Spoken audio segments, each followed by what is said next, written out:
We are recording. So Okay. take it away. Today, we wanted to share with you the steps for dissertation that mirror the thesis also in many aspects, not every single one, but many of them.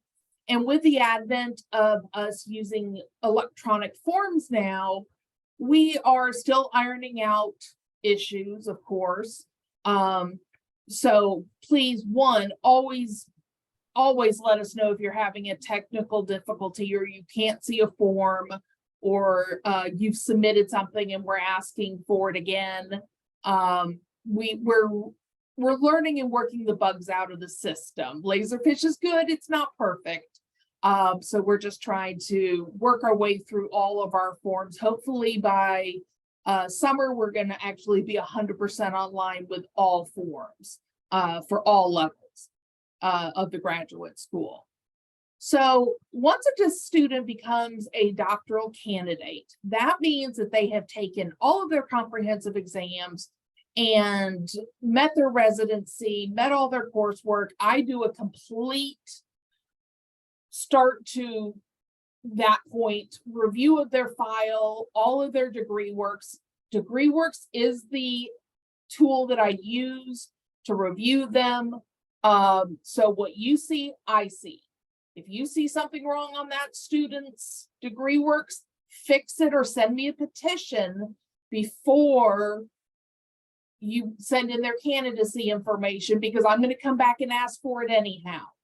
So always make sure their degree works looks right. If there's a course that's supposed to be somewhere, send me a petition asking me to put it in the right place. As we build our courses more and build our programs more, we do our best to automate the process completely, but there are times that we still have to manually move some courses around. So once a student becomes a doctoral candidate, then kicks off the dissertation process. We find that this is a time of great stress for many students because they're not showing up in a class. Nobody is holding their hand, telling them what to do on a daily basis. There's not a syllabus to go by. They're on their own. So ultimately, we have created resources that we'll send out to you after this meeting that Karen has created over the years, both a complete dissertation process page and a complete thesis page. These pages not only provide the student and the faculty member step-by-step instructions with drop downs and all the required forms for that step, but also checklists. What are we looking for in formatting? What are the steps that need to be taken? Some students do better with a piece of paper they can check off. We have those resources. We would appreciate you sharing those before, maybe in one of your dissertation classes, before candidacy and such. Share that information. Karen's going to share and show you some of this information. And as we talk about it, it's always updated. We have the most recent forms. We have the most recent due dates. Karen, if you'll go to your dissertation and thesis and dissertation services page. Okay. And then let's go to the dissertation one. Get over there. Yeah. This bar always blocks my view when I'm doing the sharing, so hang on while I figure out how to get the bar out of my way. So one of the things that the first steps that are going to be taken is going to be the student creating a dissertation committee. Karen actually handles those, and those need to be sent through prior to scheduling a proposal defense. We have to clear all the faculty that are part of that committee. If there's an outside person, then that's very important because they have to, that we get notified if they're from outside the university. They have to go through the temporary faculty process before they can be approved on a candidacy, on a committee form. So that's an extra step. And if that student's attempting to do that the day before the schedule is due, that's not going to work. These steps take time, whether it might be a few days as opposed to a couple of weeks. So number one, as you can see on the screen, is register for 718 and form your committee. Karen has included all the steps in it, all the forms necessary, also the formatting guides as they're starting to look at what my dissertation should look like. On the right, you will also see all the important dates that are necessary for that semester and the future semester. So we always try to give you as much information as possible. There's helpful YouTube views on here. There is resources for writing, research tools. Karen has done a tremendous job on collecting in one site resources for the doctoral student.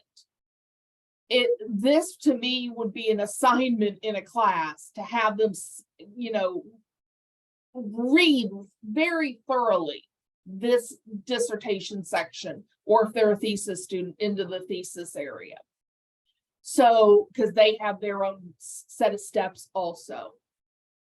The next step is then writing and working on their proposal. This is to me the biggest step for students, because this is where I see them hang out the most. There's nobody really pushing them. They're sitting at their coffee table, you know, or dining room table and writing. But this is where they're going to want your guidance as much as possible, making sure they're focusing in on their topics and how they're not just writing large rambling information, you know, nonsensical information. So this is where I see you guys coming in and really helping them hone in and narrowing down and getting those chapters going. Once they do that, and the committee as a whole, so the advisor sees it first and says, this is great. Maybe you have a schedule. I want to see chapter 1 by this date, chapter 2 by this date. Then the advisor looks at it, there's corrections made, and then there's, excuse me? Oh, then it's, everything is okay, and we're going to go ahead and submit the proposal schedule form. That is due to me the 20th of the month before the defense is going to be held. That does not mean, as I told Dr. Hendricks earlier, that this is not to be started on April 20th. It is not meant to be started the day it's due. It has to route not only to the advisor, the committee, and the department head, then it has to come to us. With the electronic forms, if there is a deadline associated with it, I cannot stress enough to start the process 3 to 4 days in advance at least. There are people out there that are not frequenting their emails very much all the time. I would request that when you see, or you know that a form is going to be coming through, you've been told they're going to start the scheduling. We need people reviewing their Laserfish form / workflow emails on a daily basis, because what we're finding, and we're working on a solution, is if nobody looks at it and does anything for about 2 to 3 days at least, the system goes into suspension. I would even say at most, and it 3 days. It just stalls out. And even if one of 3 of the committee members acts on it, it still stalls out. And I just need to know that, so I can do, right now I have a quick fix, but it's not a fix to the process. Sorry, Vicki. As you know, technology is not always our friend, but we're moving forward with it, and we're going to stick with it and make it work. So we would just ask at any time with any of the forms, if they're coming through, you see the words in your emails, workflow, Laserfish, please open and handle your part of the process. I have another request also. I know several faculty, and right now, because I'm sharing my screen, I can't see any of the chats if anybody's asking questions. So you may just need to jump in and ask. But I did want to also say that some of the faculty use personal emails and rarely check their university emails. That's just a few of you. If you do, if there's any way you can forward your emails to your personal email, or just make a practice of looking at your university emails, that would be helpful, because I know we've had a couple of issues because someone hasn't checked their university emails in a week. So we'll have to keep on top of this. I am also asking students when they submit to just let the committee know, hey, I just submitted this. So then the committee is on alert. They know to be looking for it as well. Yeah. So once the proposal is approved, the schedule is approved, I send out the emails to the student and the advisor. The schedule goes out to the whole university. The defense is held. During this time, the student and advisor should be working on their IRB paperwork. The IRB should not be waiting to be started after the proposal defense. They can be worked in parallel to each other so that once the proposal is held, there's a verbal, everything looks good. The IRB could be submitted that week, same week as the proposal defense, so that their process can kick off while the student's making corrections and working with their advisor to get everything nice and clean and making sure they have authenticate and all their city training done.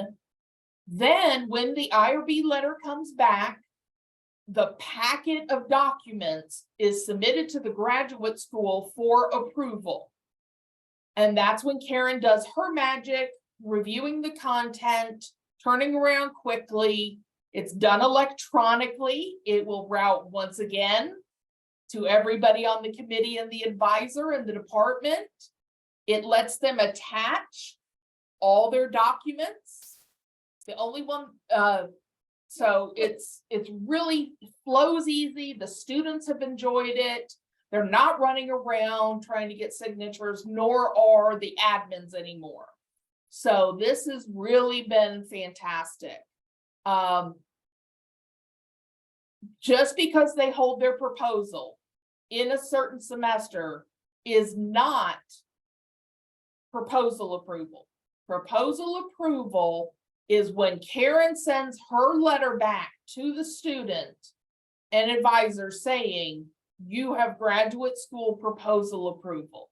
I still have faculty and students confused that say they end up defending May 1st. That's great, but they are now going to have a summer proposal approval because they passed the deadline to get a proposal approved in spring already. So making sure that they're aware of deadlines and how the process works is most helpful. Vicki, say that again, please, what you just said. Yes, so every semester there is a deadline to have proposals submitted to the graduate school by. And generally it's like April 28th.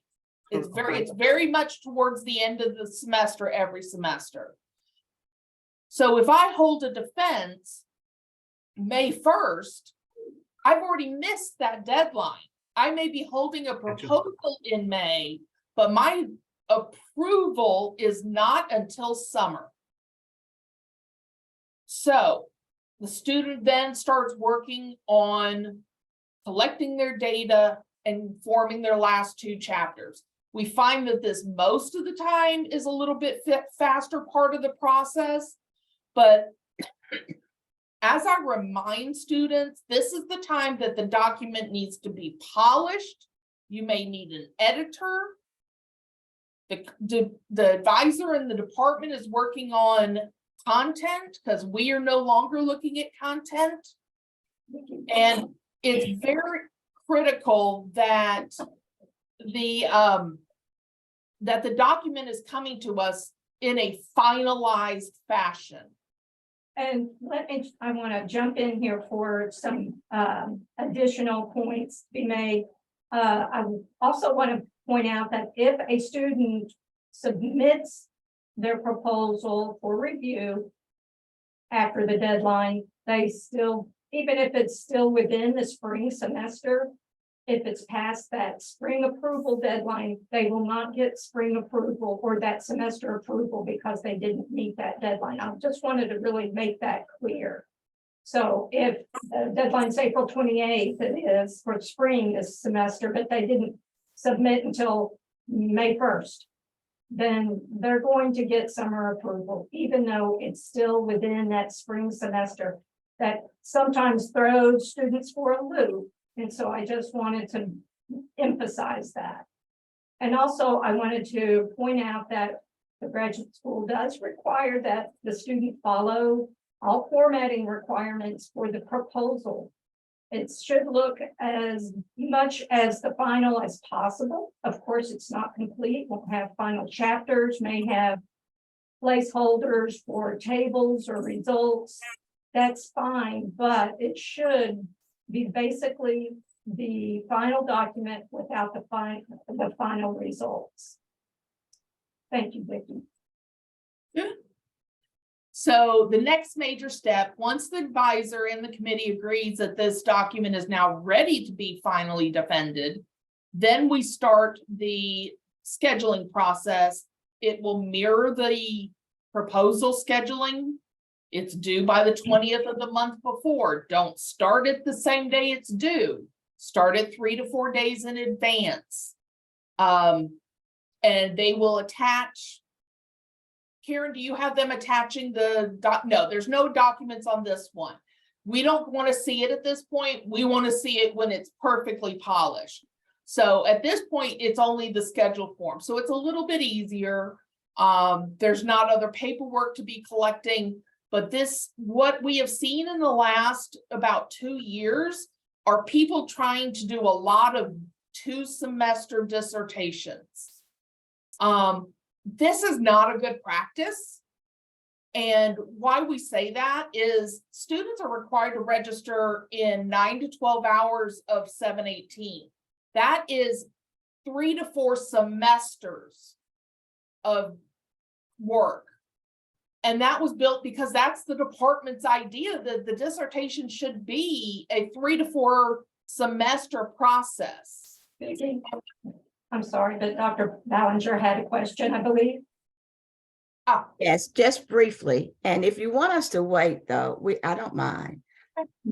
So the question I have, let's back up to Vicki. I thought, Vicki, once you got the IRB letter, that you could go on and begin collecting data. Yes. Isn't that true? But that does not mean the student has proposal approved. No, it does not. No, Yeah, ma'am. That's not till you get the graduate school letter. That's right. So okay. You can start their data collection. They just don't have proposal approval. And as long as the student is clear on that, yes, that's perfectly fine. Yeah, we're not going to stop anybody. But if they fail to submit their proposal approval, oh yeah, and they collect everything and write everything. No. That's a big problem. We wouldn't do that. Do that. They confuse the IRB letter and the proposal approval letter from the graduate school. Even though we have it plastered everywhere, you have to have proposed. They get the IRB, they start collecting, they forget to do the proposal submission step. So we just want to make sure we're reinforcing. That's why we've had the checklists, everything for them to follow to see, well, have I done the steps I need? I wanted to also jump in about the thesis, some variation here. Number one is that thesis does not require, or the departments don't require that a thesis student defend their thesis formally, or at least it is handled differently than the dissertation in that we don't have to be advised of the thesis defense for the proposal. However, with the final defense of the thesis, we require a notification form just to let us know 7 days before the defense that the student's getting ready to defend his final thesis and graduate. That's really important for me, so I can keep on top of the students, where they are in the process. But if anybody has any questions about the thesis end of that, please either give me a ring after this, or you can email me and I'll be happy to walk you through that part of it.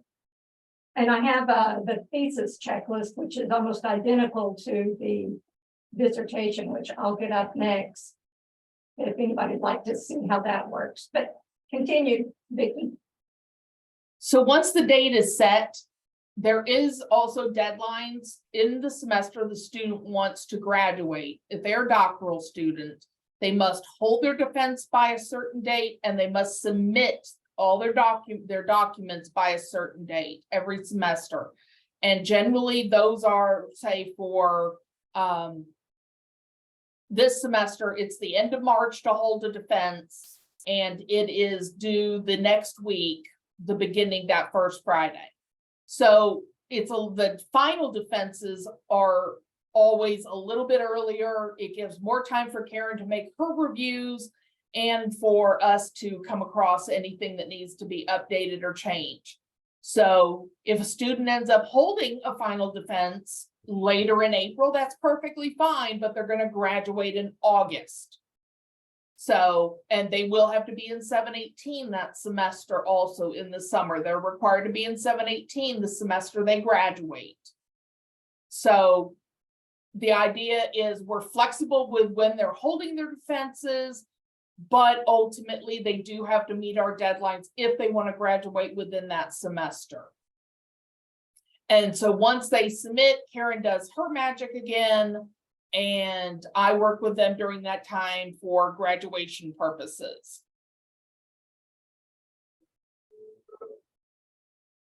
All right. Are there any questions?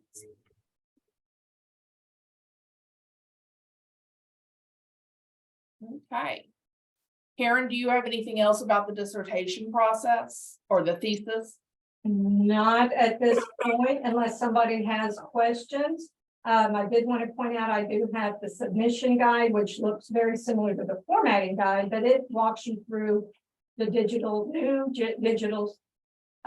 submission forms, process, and gives you links to it. I have the same thing for thesis. So please feel free to look at these documents anytime you have a question. Call me, email me. I am working off campus now, Monday, Tuesday, and Thursday, but I have my cell phone available on the voicemail if you call and aren't able to reach me, and I'm always available by email. I'm on campus.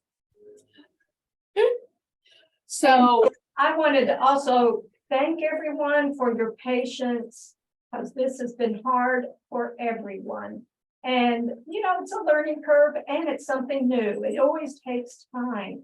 And I just so appreciate everyone being on board with this and working to help us be successful. We'll just keep trying to improve the system as much as possible. If you have ideas or suggestions, Dr. Farler had one, I'm working on that. So, I'm always open to improvement also. So please reach out to us anytime.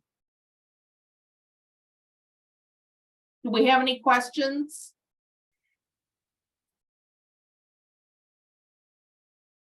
I'm not seeing anything. I Okay. have one question, just one.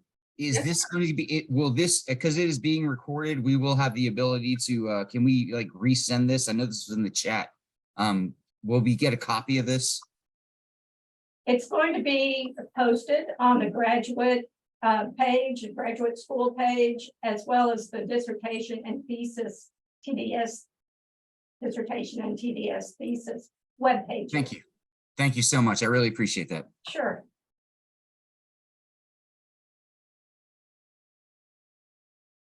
Okay, well, if we don't have questions, Yes.